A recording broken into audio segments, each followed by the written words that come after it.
आपके क्लास में और आप हाजिर हैं हमारे चैनल पर। स्वागत है आपका।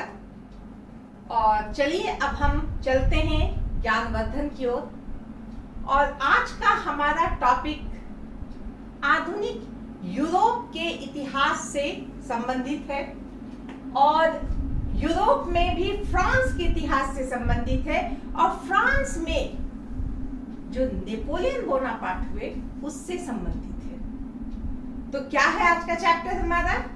आज का हमारा चैप्टर है नेपोलियन की महाद्वीपीय व्यवस्था।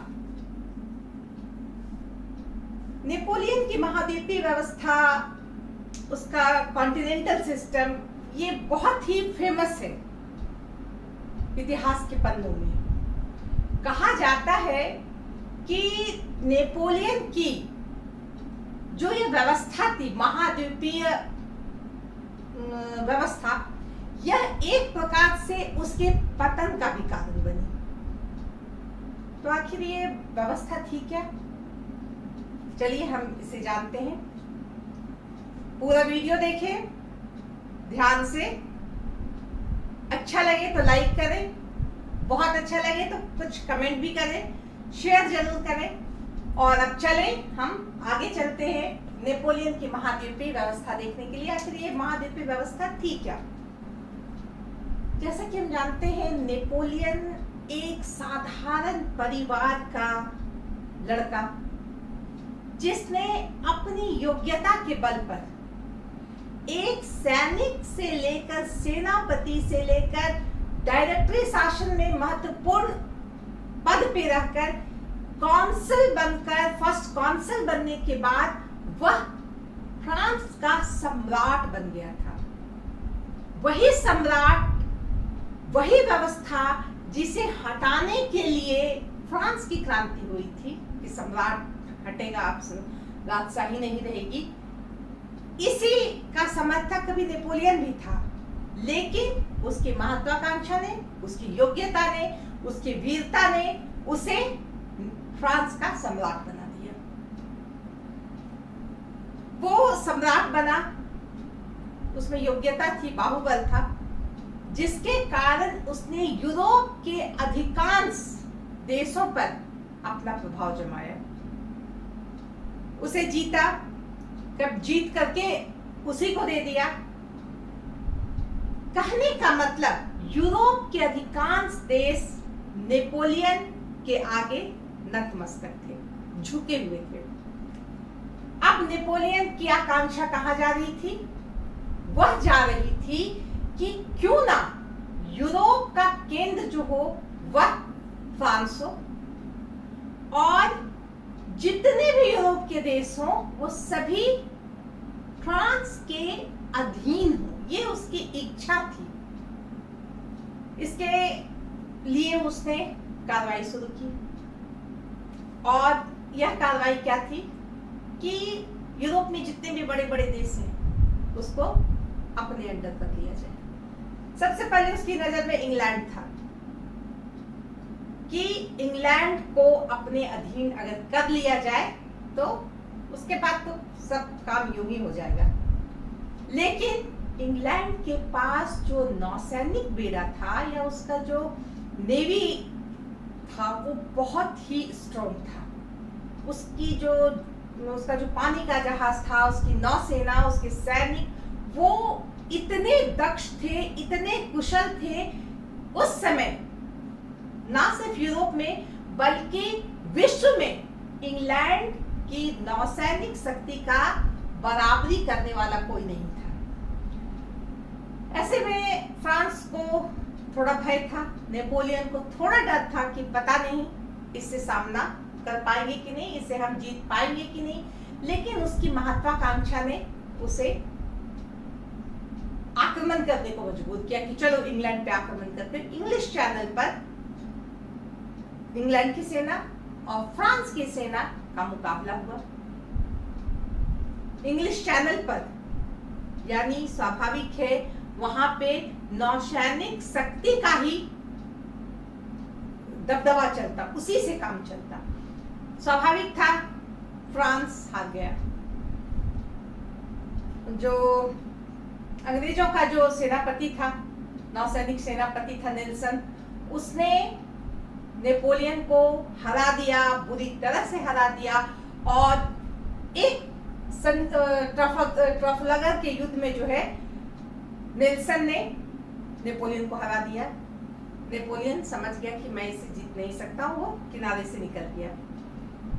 जब इंग्लैंड ने देखा कि ये फ्रांस या ये नेपोलियन बहुत आगे बढ़ता जा रहा है, इसकी महत्वाकांक्षा तो बहुत सच चढ़ के बोल रही है, तो ऐसे में कुछ करना चाहिए। और उसने क्या किया, एक तृतीय गुट का निर्माण किया। इसका क्या मतलब है, इंग्लैंड ने रूस को अपने साथ मिलाया, प्रसा को अपने साथ मिलाया और ऑस्ट्रिया को अपने साथ मिलाया कि हम लोगों को एक साथ हो जाना है, क्योंकि तभी हम लोग नेपोलियन से अपने आप को बचा सकेंगे। नेपोलियन को जब इस बात का पता चला कि अच्छा मेरे खिलाफ थर्ड ग्रुप का निर्माण हो गया है भाई, तो चलो हम देख लेते हैं कौन कितने पानी में है।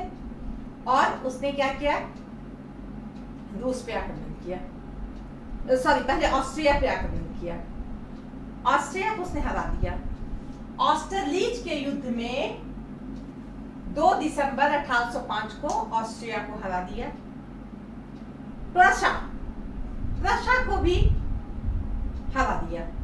प्रशा तटस्थ था, वो इंग्लैंड के पक्ष में ना था ना तो नेपोलियन के पक्ष में था, लेकिन वो तटस्थ था इसलिए नेपोलियन ने, चूंकि वह इंग्लैंड के साथ संधि किया था, इंग्लैंड के साथ मिला था, इसलिए नेपोलियन ने उस पर आक्रमण किया, उसे हरा दिया। अब रूस की बात आई, रूस पर भी चढ़ाई कर दी गई और रूस को भी हरा दिया गया। इस तरह ये जो गुट का निर्माण हुआ था, इसमें से ऑस्ट्रिया को हरा दिया, प्रसा को हरा दिया, रूस को हरा दिया। ये इंग्लैंड के तीनों दोस्त जो थे, तीनों को हरा दिया। तीनों के साथ इसकी संधि हुई, प्रसा से संधि हुई, बहुत उसको फायदा हुआ नेपोलियन को। रूस से ऑस्ट्रिया से संधि हुई, उसको पेस्टबुर्ग की संधि कहते हैं। ये 26 दिसंबर 2 दिसंबर को युद्ध हुआ शुरू, 2 दिसंबर 1805 को, और 26 दिसंबर 1805 के पहले युद्ध खत्म हो गया और इतने तारीख को एक संधि हो गई ऑस्ट्रिया के साथ फ्रांस की। फ्रांस ने ऑस्ट्रिया पर मोटी मोटी शर्तें लाद दी। बहुत बड़ा भूभाग जिसकी जनसंख्या लगभग 30 लाख थी, उस क्षेत्र को अपने में मिला लिया। इसके अलावा वेनेशिया, इस्ट्रिया, डल्मेशिया, ये सारे क्षेत्रों को उसने अपने साथ ले लिया, अपने हाथ ले लिया। इससे क्या हुआ कि अब ऑस्ट्रिया का संबंध इटली से छूट गया, स्विट्जरलैंड से अलग हो गया और राइन प्रदेश से अलग हो गया। यानी ऑस्ट्रिया बीच में अकेला पड़ गया और ये जितने भी देश थे अगल बगल वाले, सब फ्रांस के अधीन थे, फ्रांस के अपने थे, फ्रांस के शुभचिंतक थे। इस तरह से ऑस्ट्रिया को बिल्कुल अलग थलग कर दिया गया।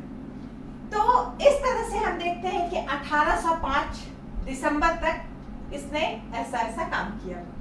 अब आगे क्या करना है, जर्मनी का पुनर्निर्माण करना। तो जर्मनी का पुनर्निर्माण करने की क्या आवश्यकता थी, तो उसमें बात ऐसी थी कि पवित्र रोमन साम्राज्य जो है वो ऑस्ट्रिया के अंडर था और इसके अंडर बहुत छोटे छोटे राज्य थे। इन छोटे छोटे राज्यों को नेपोलियन ने मजबूत किया और इसे पवित्र रोमन साम्राज्य से अलग कर दिया और इसे राइन संघ में मिला दिया। अब ऑस्ट्रिया का आधिपत्य इन छोटे छोटे देशों में था, उसका आधिपत्य खत्म हो गया क्योंकि उसने उसे मिटा दिया। रोमन साम्राज्य, पवित्र रोमन साम्राज्य को खत्म कर दिया। उसका जो हेड बनता था, शासक था, वो ऑस्ट्रिया था, उसका जो पावर था वो वहां खत्म हो गया। तो इस तरह से हम देखते हैं कि इस तरह से घेराबंदी करके नेपोलियन ने ऑस्ट्रिया को बिल्कुल अलग थलग कर दिया। ये जर्मनी का पुनर्निर्माण उसने बावेरिया और वुटेनबर्ग को काफी मजबूत बना दिया था। इसी युद्ध सब के दौरान। इसके अलावा भी बहुत सारे छोटे छोटे जो पवित्र रोमन साम्राज्य का जो हेड था उसको खत्म ही कर दिया, उसने घोषणा कर दी जब पवित्र रोमन साम्राज्य रहा ही नहीं तो इसका शासक रह के क्या करेगा, इसका कौन सा शासक होगा, यानी ऑस्ट्रिया का जो राजा है उसको भी यहाँ से हटा दिया जाए। तो इस तरह बड़ी ही चालाकी से उसने अपना प्रभाव बढ़ाया और ऑस्ट्रिया का प्रभाव हटा दिया। अब हम बात करेंगे प्रशा के साथ उसने जो युद्ध किया वो क्यों किया।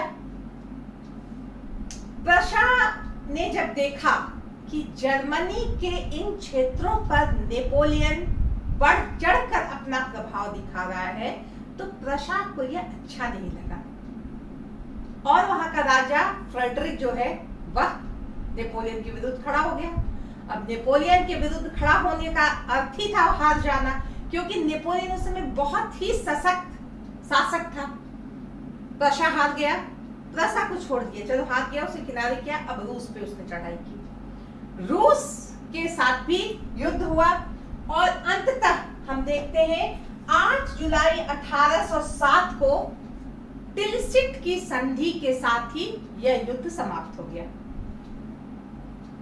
प्रशा के साथ जो युद्ध हुआ और इसमें फ्रांस जीत गया, इसके बदले में प्रशा को बहुत हानि हुई, उसको बहुत सारे क्षेत्र देने पड़े, उसे बहुत सारे क्षेत्र छोड़ने पड़े।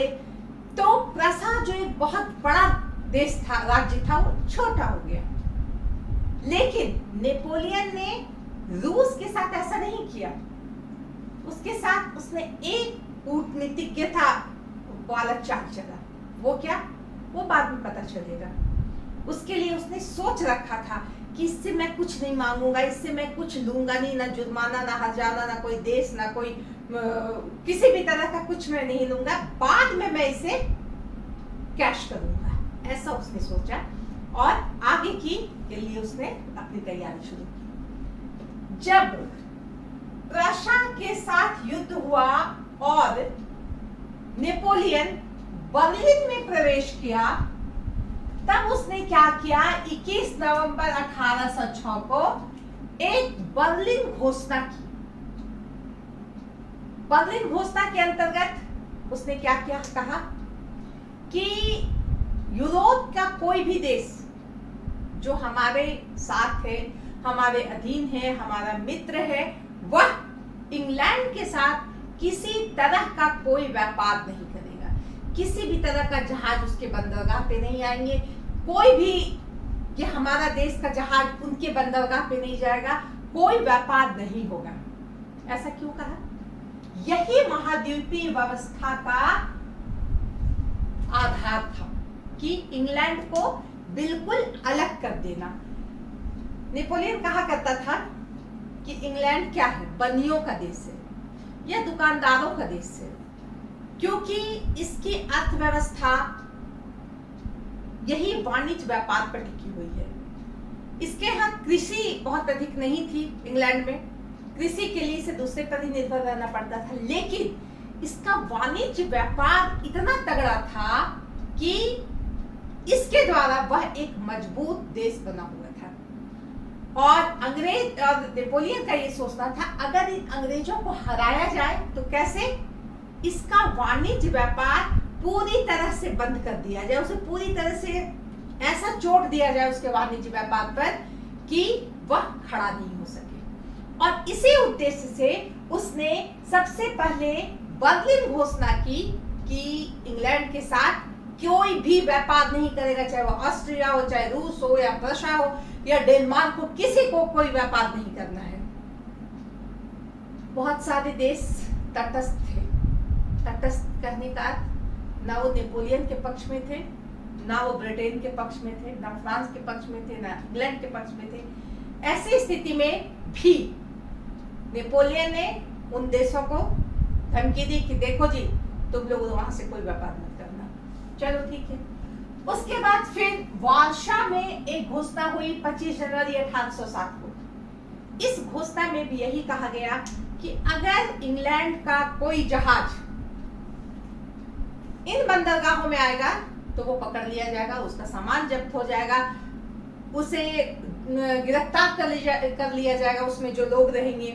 तो ऐसी ऐसी बातों को कहकर नेपोलियन एक प्रकार से सबों पे दबाव डाल रहा था, सबों को डरा धमका कर इंग्लैंड से दूर रखना चाह रहा था।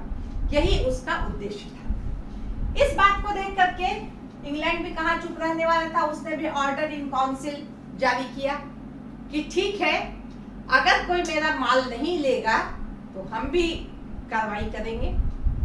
दूसरी बात कि ठीक है, हम माल वहां नहीं भेजेंगे, उन देशों में नहीं भेजेंगे, लेकिन अन्य बंदरगाह है विश्व में, हमारे कितने साम्राज्य हैं, कितने उपनिवेश हैं, उन उपनिवेशों में कितने बंदरगाह हैं, वहां पे तुमको कोई नहीं रोक सकता है।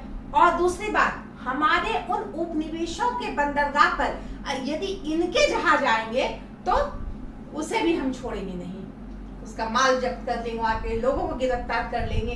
कहने का मतलब दोनों के तरफ से एक दूसरे के ऊपर दोनों चिल्ला रहे थे कि हम ज्यादा हावी हो जाए या वो ज्यादा हावी हो जाए, ये प्रतिद्वंदिता चल रही थी। फिर से नेपोलियन ने मिलान में एक घोषणा की 17 दिसंबर 1807 को। इसमें भी वही बात थी कि किसी तरह का कोई व्यापार नेपोलियन के अंदर जो देश है वो ना करेगा, ना तो जो तटस्थ देश है वो करेगा। इसके बाद अंततः एक बहुत कड़क घोषणा की गई, फॉन्टेनब्लू घोषणा। इस घोषणा के द्वारा क्या कहा गया कि अगर इन बंदरगाहों, हमारे बंदरगाहों पर अंग्रेजों के जहाज या अंग्रेजों के जो शुभचिंतक देश हैं, उनके अपने देश हैं, उनके जहाज आ गए तो उन्हें जला दिया जाएगा, उनके माल को, उनके लोगों को पकड़ लिया जाएगा। अगर किसी तरह से वो काला बाजारी कर रहे हैं, चोरी छुपे व्यापार करने की कोशिश कर रहे हैं, जो भी कर रहे हैं, उस पे अलग से कठोर कार्रवाई की जाएगी और उसके लिए अलग से न्यायालय की व्यवस्था है। ये सब होने के बाद भी हम क्या देखते हैं, इंग्लैंड का व्यापार चोरी छुपे हो रहा था। उत्तरी सागर में, मध्य सागर में चोरी छुपे व्यापार हो रहा था। इन सागर के द्वारा उन देशों में माल जा रहे थे जहां पे पाबंदी लगी हुई थी, लेकिन चुपके चुपके वहां माल जा रहे थे, वहां बिक रहे थे। तो ऐसी स्थिति बनी हुई थी, एक होड़ लगी हुई थी, फ्रांस आगे या इंग्लैंड आगे। फ्रांस, चूंकि नेपोलियन उस समय बहुत ज्यादा पावर में था, इसीलिए नेपोलियन जो है पूरी तरह से इंग्लैंड पर हावी था। लेकिन हम यह भी कह सकते हैं कि इतना हावी होने के बाद भी वह इंग्लैंड को तोड़ नहीं सका। ये बात सही है कि इंग्लैंड को थोड़ी दिक्कत तो हुई शुरू में, लेकिन उसने भी एक स्टैंड लिया और अपने बल पे अपने देश की स्थिति को बनाए रखा, बरकरार रखा, उसे घाटा नहीं होने दिया। तो इस तरह से महाद्वीपीय व्यवस्था के अंतर्गत ये सब घोषणा का खेल होता रहा। अब और भी तो काम करना था, सिर्फ घोषणा करने से तो काम नहीं होता है। आगे क्या करना है? रूस, ऑस्ट्रिया, स्पेन, पुर्तगाल, पोप, रशिया, स्वीडन, हॉलैंड, इतने को फिर से रिमाइंडर देना है, फिर से उसे धमकाना है, फिर से उसे दबाव देना है, ताकि वह इंग्लैंड के साथ किसी तरह का संबंध ना रख सके। सबसे पहले उसने रूस के साथ तिलसिट की संधि हो गई थी, यहाँ पे तिलसिट की संधि हो गई थी। तिलसिट की संधि के बाद फिर से रूस के पास नेपोलियन गया, बोला कि देखो तुम इंग्लैंड को एकदम से इग्नोर करो, क्योंकि नेपोलियन जानता था कि रूस एक गरीब देश है और एक बहुत बड़ा देश है, यहाँ जनसंख्या भी है, इंग्लैंड का माल का खपत यहाँ सबसे अच्छा होता है, यानी इंग्लैंड का बहुत अच्छा बाजार रूस है। अगर रूस इस बाजार को बंद कर दे तब इंग्लैंड को समझ में आ जाएगा। तब इंग्लैंड बिल्कुल टूट जाएगा। ये उसकी सोच थी नेपोलियन की। और इसी उद्देश्य से उन्होंने रूस से फिर से एक संधि की और कहा कि देखो, अगर तुम इंग्लैंड से व्यापार नहीं करोगे, किसी भी तरह का व्यापारिक संबंध नहीं रखोगे, तो हम तुम्हें फिनलैंड और तुर्की का कुछ भाग देंगे। ये एक लालच दिया गया ताकि इंग्लैंड से दूर रहे। ऑस्ट्रिया को भी उसने दोबारा आक्रमण कर, संधि कर उसे समझा दिया था कि इंग्लैंड से दूर रहो। स्पेन के साथ 1808 में उसने युद्ध शुरू किया। स्पेन एक देश था जहां पे फ्रांस थोड़ी थोड़ी सेना भेजे जा रहा था। ऐसे करते करते स्पेन में बहुत सारी सेना इकट्ठी हो गई थी, फ्रांस की सेना। और इसी समय स्पेन में पिता और पुत्र का युद्ध हो रहा था राज सिंहासन के लिए। ऐसे समय में नेपोलियन पिता पुत्र के पास गया, उसे पता नहीं कौन सी पट्टी पढ़ा दिया, उन लोगों को रास्ते से हटा दिया और स्पेन को अपने अंदर कर लिया, वहां का राजा अपने भाई को बना दिया। ये काम तो कर दिया स्पेन, नेपोलियन बहुत खुश होकर के कि चलो स्पेन अब हमारे अंदर आ गया। लेकिन वहां के लोगों ने इस विदेशी शासन को नहीं अपनाया, विदेशी शासक को नहीं अपनाया और वहां पर इस शासन के प्रति विद्रोह शुरू हो गया। कहा जाता है कि नेपोलियन हर जगह लड़ता था किसी शासक से, किसी राजा से। स्पेन में उसे जनता से लड़ना पड़ा, क्योंकि जनता बिल्कुल ही पसंद नहीं कर रही थी कि कोई फ्रांस का व्यक्ति आकर के यहाँ पे शासन करे। और यह जो विरोध है दिन प्रतिदिन उग्र से उग्रतर रूप लेता गया। फलतः नेपोलियन को भी बड़ी परेशानी हुई।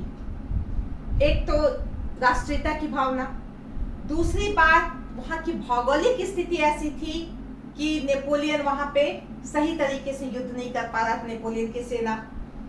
तीसरी बात ये थी कि यातायात की व्यवस्था वहां बहुत अच्छी नहीं थी। चौथी बात यह थी कि वहां तक रसद पहुंचाने में, खाना पीना पहुंचाने में, युद्ध की सामग्री पहुंचाने में बहुत परेशानी होती थी।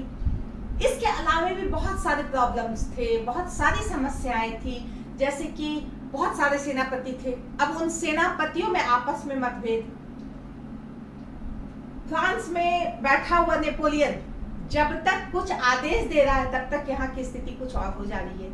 तो ऐसी स्थिति में नेपोलियन की सेना बहुत बुरी तरीके से हार रही थी। ये अलग बात है कि नेपोलियन जिद में स्पेन के युद्ध में अड़ा हुआ था। कहा जाता है स्पेन के रिश्ते हुए फोड़े ने, माने बहता हुआ फोड़ा ने नेपोलियन का नाश कर दिया।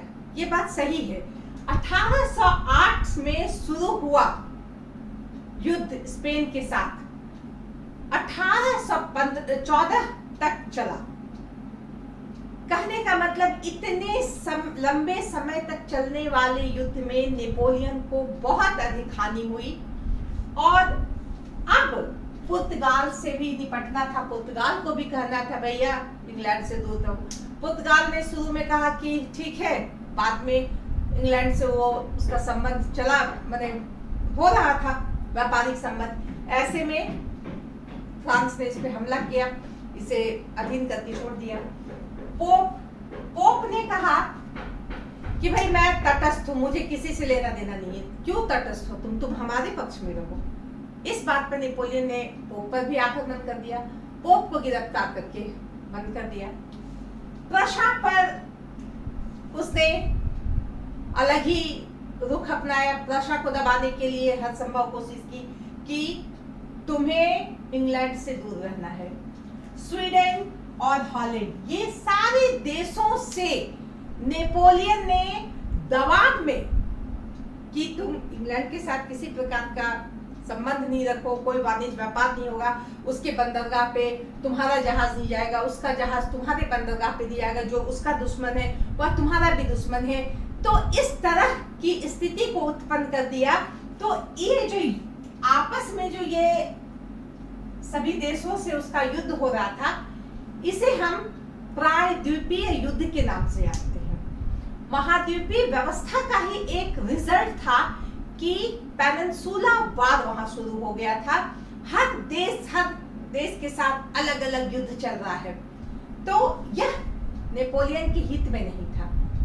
यही कारण था ये स्पेन से युद्ध और रूस से युद्ध, ये दोनों युद्ध में ने नेपोलियन की कमर बिल्कुल तोड़ दी और उसे पतन की तरफ ले गया। तो इस तरह से हम देखते हैं कि इंग्लैंड को यूरोप के मैप में बिल्कुल ही दबा कुचला और फ्रांस के अंदर रहने वाला देश देखने की इच्छा ही नेपोलियन की महाद्वीपीय व्यवस्था थी।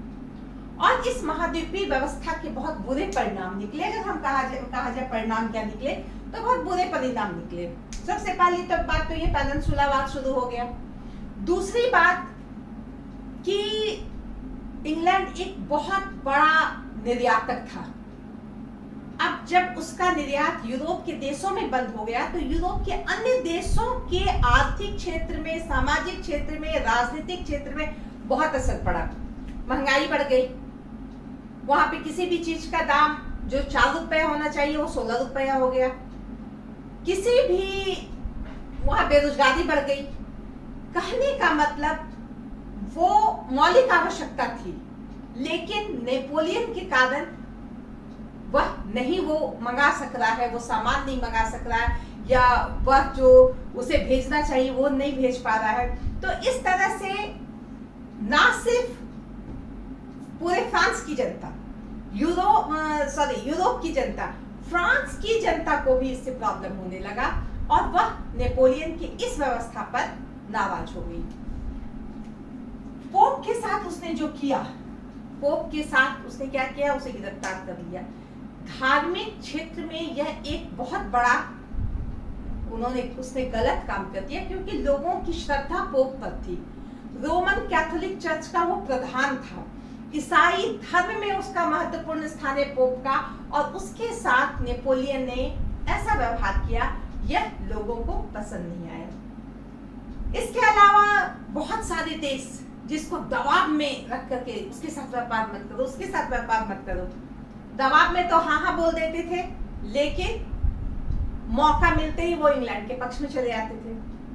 तो ऐसी स्थिति नेपोलियन के लिए सही नहीं थी। इसके अलावा इंग्लैंड ने प्रशा को, रूस को युद्ध में सहायता देने के लिए वचन दे दिया कि तुम लोग टेंशन मत लो, अगर नेपोलियन या फ्रांस तुम लोग पे आक्रमण करता है तो हर तरह से हम तुम्हारी सहायता करेंगे। ये स्थिति होने से क्या हुआ कि ये लोग, प्रशा हो या रूस हो, ये पूरी ताकत से फ्रांस के साथ, फ्रांस की सेना के साथ लड़े और इन्होंने अपनी जीत दर्ज कराई और नेपोलियन की हार हुई।